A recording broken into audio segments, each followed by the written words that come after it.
برادران اسلام، السلام علیکم ورحمۃ اللہ وبرکاتہ۔ قرآن کریم کی طرف سے امت مسلمہ کو یہ عظیم الشان پیغام ہے کہ امت تفرقہ بازی سے باز آئے۔ اس سلسلے میں میں قرآن کریم کی کچھ آیتیں، ان کا ترجمہ اور اس کی تفسیر پیش کرنے کی سعادت حاصل کر رہا ہوں۔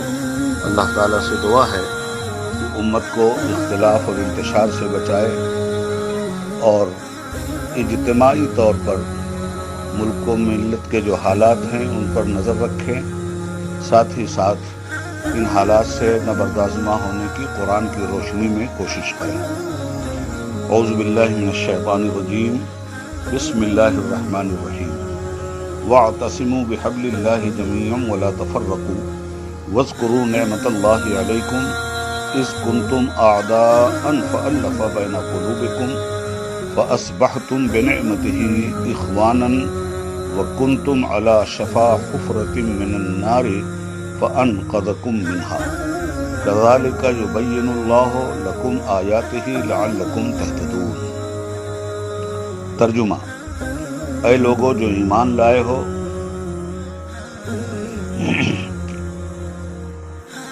سب مل کر اللہ کی رسی کو مضبوط پکڑ لو اور تفرقہ میں نہ پڑو۔ اللہ کے اس احسان کو یاد رکھو جو اس نے تم پر کیا ہے۔ تم ایک دوسرے کے دشمن تھے، اس نے تمہارے دل جوڑ دیے اور اس کے فضل و کرم سے تم بھائی بھائی بن گئے۔ تم آگ سے بھرے ہوئے گڑھے کے کنارے کھڑے تھے، اللہ رب العالمین نے تم کو اس سے بچا لیا۔ اب میں اس آیت کریمہ کی تفسیر آپ کے سامنے رکھتا ہوں۔ اللہ کی رسی سے مراد اس کا دین ہے، اور اس کو رسی سے اس لیے تعبیر کیا گیا ہے کہ یہی وہ رشتہ ہے جو ایک طرف اہل ایمان کا تعلق اللہ سے قائم کرتا ہے اور دوسری طرف تمام ایمان لانے والوں کو باہم ملا کر ایک جماعت بناتا ہے۔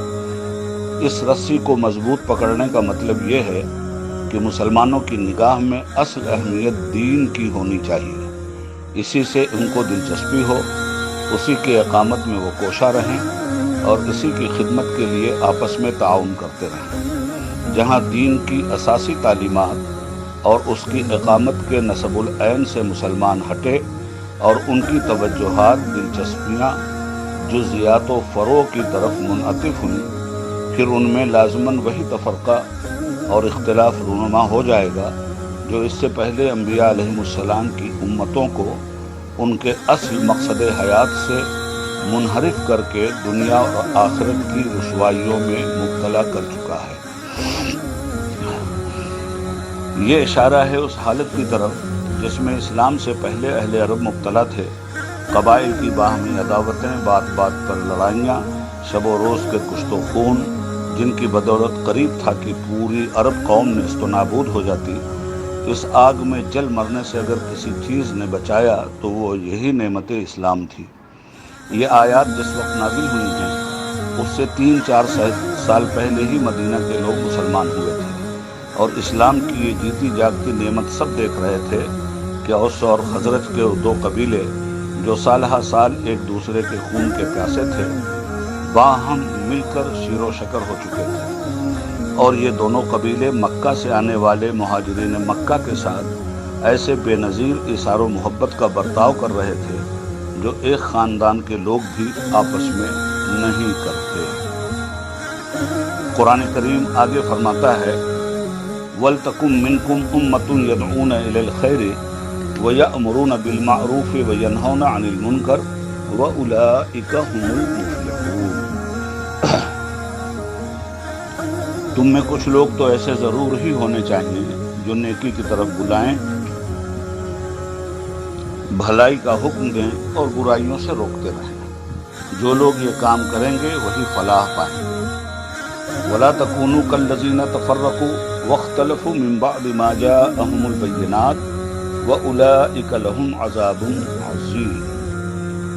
کہیں تم ان لوگوں کی طرح نہ ہو جانا جو فرقوں میں بٹ گئے اور کھلی کھلی واضح ہدایات پانے کے بعد پھر اختلافات میں مبتلا ہوئے۔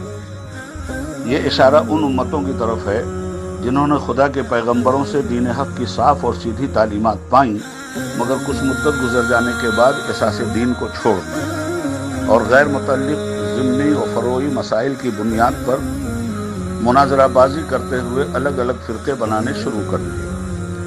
پھر فضول اور لایانی باتوں میں ایسے مشغول ہوئے کہ نہ انہیں اس کام کا ہوش رہا جو اللہ نے انہیں سپرد کیا تھا، اور نہ عقیدہ و اخلاق کے ان بنیادی اصولوں سے کوئی دلچسپی رہی جس پر در حقیقت انسان کی فلاح و سعادت کا دار و مدار ہے۔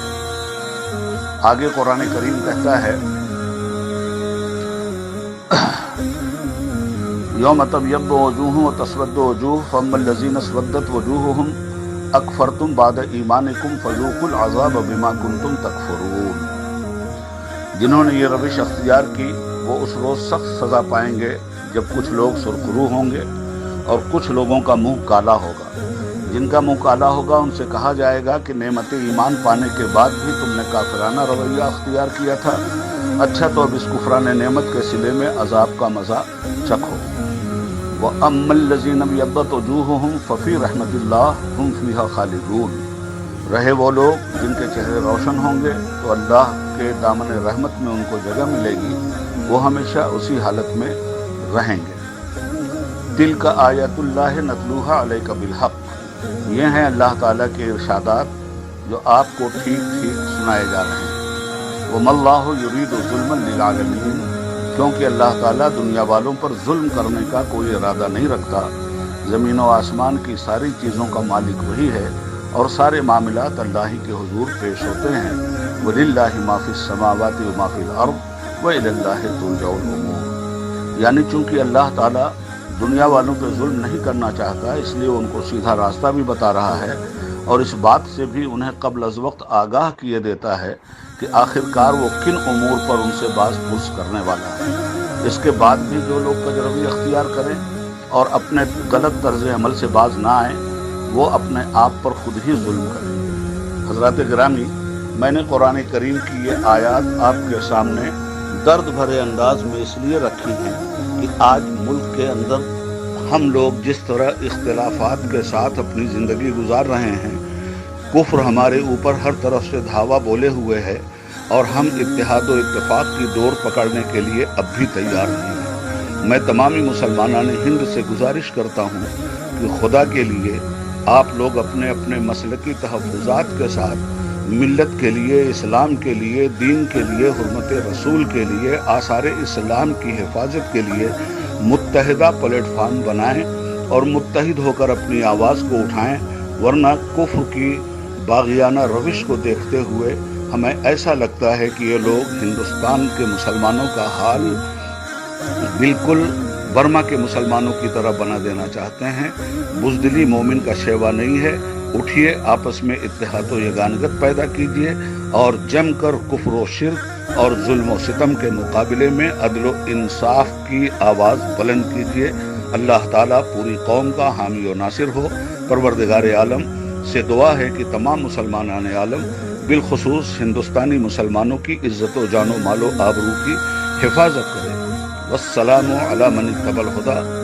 خدا حافظ۔ السلام علیکم ورحمۃ اللہ وبرکاتہ۔ عبید اللہ اعظم۔